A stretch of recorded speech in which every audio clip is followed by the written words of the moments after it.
સમા વિસ્તારમાં આવેલી નવરચના સ્કૂલને બોમ્બથી ઉડાવી દેવાની ધમકી મળી। શહેરની નવરચના ખાનગી શાળાને વધુ એક વખત બોમ્બથી ઉડાવી દેવાની ધમકી મળી છે। સમા વિસ્તારમાં આવેલી નવરચના સ્કૂલને બોમ્બથી ઉડાવી દેવાની ધમકી મળી છે। બોમ્બ અને ડોગ સ્ક્વોડ દ્વારા ચેકિંગ હાથ ધરવામાં આવ્યું હતું। પોલીસ અધિકારીઓની ટીમ ઘટના સ્થળે પહોંચી ગઈ હતી। અત્રે ઉલ્લેખનીય છે કે અગાઉ પણ આ શાળાને બોમ્બથી ઉડાવી દેવાની ધમકી મળી હતી। 4 મહિનામાં બીજી વખત આ ધમકી મળી છે। સવારે 6:30 વાગ્યાના પ્રિન્સિપાલને ઈમેલ મળ્યો હતો, જેમાં લખ્યું હતું કે બપોરના 2 વાગે બોમ્બ મૂકીને શાળાને ઉડાવી દેવામાં આવશે। ઈમેલ મળતાની સાથે જ પોલીસ વિભાગના ઉચ્ચ અધિકારીઓ ઘટના સ્થળે પહોંચી ગયા હતા અને સાયબર સેલ અને અન્ય પોલીસ અધિકારીઓની મદદથી આ બોમ્બ શોધવામાં આવ્યો હતો, પરંતુ આ એક અફવા હતી।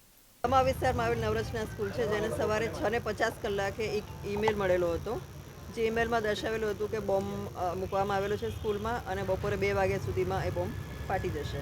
જે અનુસંધાને સ્કૂલ પ્રશાસને અમારો સંપર્ક કરતા પોલીસ તાત્કાલિક અહીંયા લોકલ પોલીસ, એસઓજી, બીડીડીએસ અહીંયા પહોંચી ગઈ છે। સાયબર પણ અહીંયા આવી ગયું છે। સાયબર સેલ પોતાની રીતે ઈમેલ ક્યાંથી આવ્યો છે એની કામગીરી ચાલુ કરી દીધી છે અમે તપાસ કરવાની।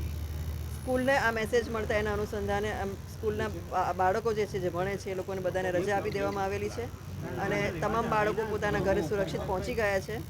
સ્કૂલમાં અત્યારે બીડીડીએસનું એન્ટી સેબોટેજ ચેકિંગ ચાલુ છે અને આખી સ્કૂલને અમે લોકો ચેક કરી રહ્યા છીએ। અગાઉ પણ આ સ્કૂલને જે રીતે બોમ્બ થ્રેટ મળ્યો તો બંનેના આઈપી એડ્રેસ કે મેઇલ એડ્રેસ સેમ આવી રહ્યા છે। ગઈ વખતે જે મેલ મળ્યો હતો એ ભાયલી અને અહીંયાની બંને સ્કૂલોમાં એકસાથે મેલ મળેલો હતો અને એની તપાસ ગુનો ભાયલીમાં દાખલ થવામાં આવેલો હતો, એની તપાસ કરવામાં આવેલી હતી। હાલમાં જે આવેલો છે એ અલગ છે અને એની પણ અમે તપાસ કરી રહ્યા છીએ। સાયબરની ટીમ પણ અહીંયા છે। મેલમાં લખેલું છે કે સ્કૂલની અંદર બોમ્બ મૂકવામાં આવેલા છે અને 2 વાગ્યા સુધીમાં બોમ્બ ફૂટી જશે। मेल थयो है स्कूल ना प्रिंसिपल ने। नाम क्या है, आप कौन सी स्कूल में पढ़ते हो और क्या हुआ है? मेरा नाम श्रुति सुमन है और मैं अंदर थी जब हम लोग हमारे आज सेरेमनी होने वाली थी प्राइज डिस्ट्रीब्यूशन। बट बेसिकली क्या हुआ, जब ऐसा हुआ हमें पता चला तो हमें इवैक्यूएट कर दिया गया था। हमें ग्राउंड पे रखा था एंड सब लोग फिर पैनिक हो गया था थोड़ा, पर अभी काफ़ी कंट्रोल सिचुएशन है। अभी हम लोग घर पे जा रहे हैं एंड अभी अंदर स्टिल टीचर्स और बच्चे हैं, बट बॉम्ब स्क्वाड आ गया था इधर, तो शायद से अभी ठीक रहेगा। मैसेज क्या मिला आपको स्कूल की तरफ से? स्कूल की तरफ से मैसेज ज़्यादा कुछ मिला नहीं है, पर અમારું બાળક ભણે છે અને સવારે મેસેજ આવ્યો હમણાં જ અમને કે બોમ્બ મૂક્યો છે અને એવો કોઈક ઈમેલ રિસીવ કર્યો છે, તો આવીને તાત્કાલિક બાળકને લઈ જાઓ તમે। શું પરિસ્થિતિ છે જ્યારે મધર ફાધર જોબ પર હોય ને કોઈ લેવા આવનાર ના હોય ત્યારે? ગભરાઈ જવાય, ટેન્શનમાં આવી જાય। હું પોતે જ રોંગ વે આવી, એટલું બધું ટ્રાફિક હતું, મને એમ થયું કે મારા બાળકને શું થશે ત્યાં આગળ, કેમ કે કોઈ સિક્યુરિટીને, અને અચાનક જ આવો ઈમેલ મળ્યો અમને લોકોને અને મેં તો વોટ્સઅપ વાંચ્યું પણ નહોતું। આ તો થैंक टू टीचर कि हमने फ़ोन કર્યો કે भाई आपका बच्चे को आके ले जाओ यहाँ पे, ऐसे बॉम्ब का ईमेल मिला है स्कूल में। આ વખતે સતત બીજી વખત આ વર્ષની અંદર હા। શું કહેશો મેસેજ આવી રીતના?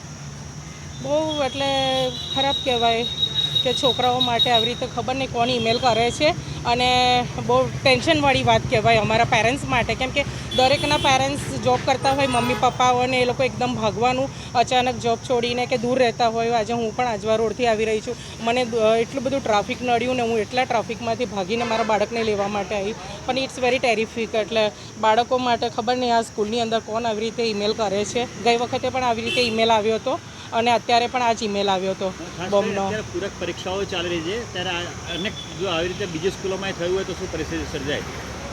બહુ ખરાબ કહેવાય પરિસ્થિતિ તો બાળકો માટે, કેમ કે પેરેન્ટ્સ પણ એટલું ટેન્શનમાં આવી જાય ને બાળકના માટે બી હાર્મફુલ। આ તો ઠીક છે કે ઈમેલ મળ્યો અને આ તો બાળકને કંઈક થઈ ગયું હોત તો પછી કોણ જવાબદાર આના માટે?